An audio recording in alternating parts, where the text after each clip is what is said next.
Kung pare-pareho ang intro ng videos mo, baka iyon ang dahilan kung bakit mabilis mag-scroll ang viewers. Instead of saying, "Hi guys, today ipapakita ko sa inyo itong wireless microphone."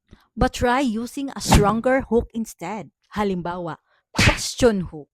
Bakit parang ang linaw ng audio kahit nasa labas ako? Or problem hook. Nahihirapan ka bang mag-record dahil maingay ang background?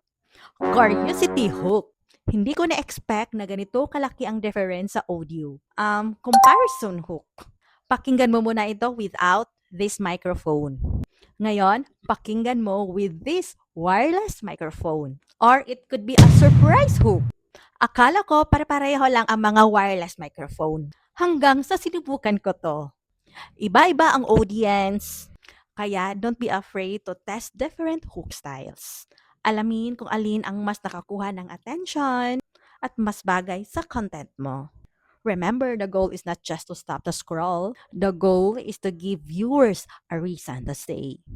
Keep improving your hooks, deliver real value, and let every video reflect your growth as a creator.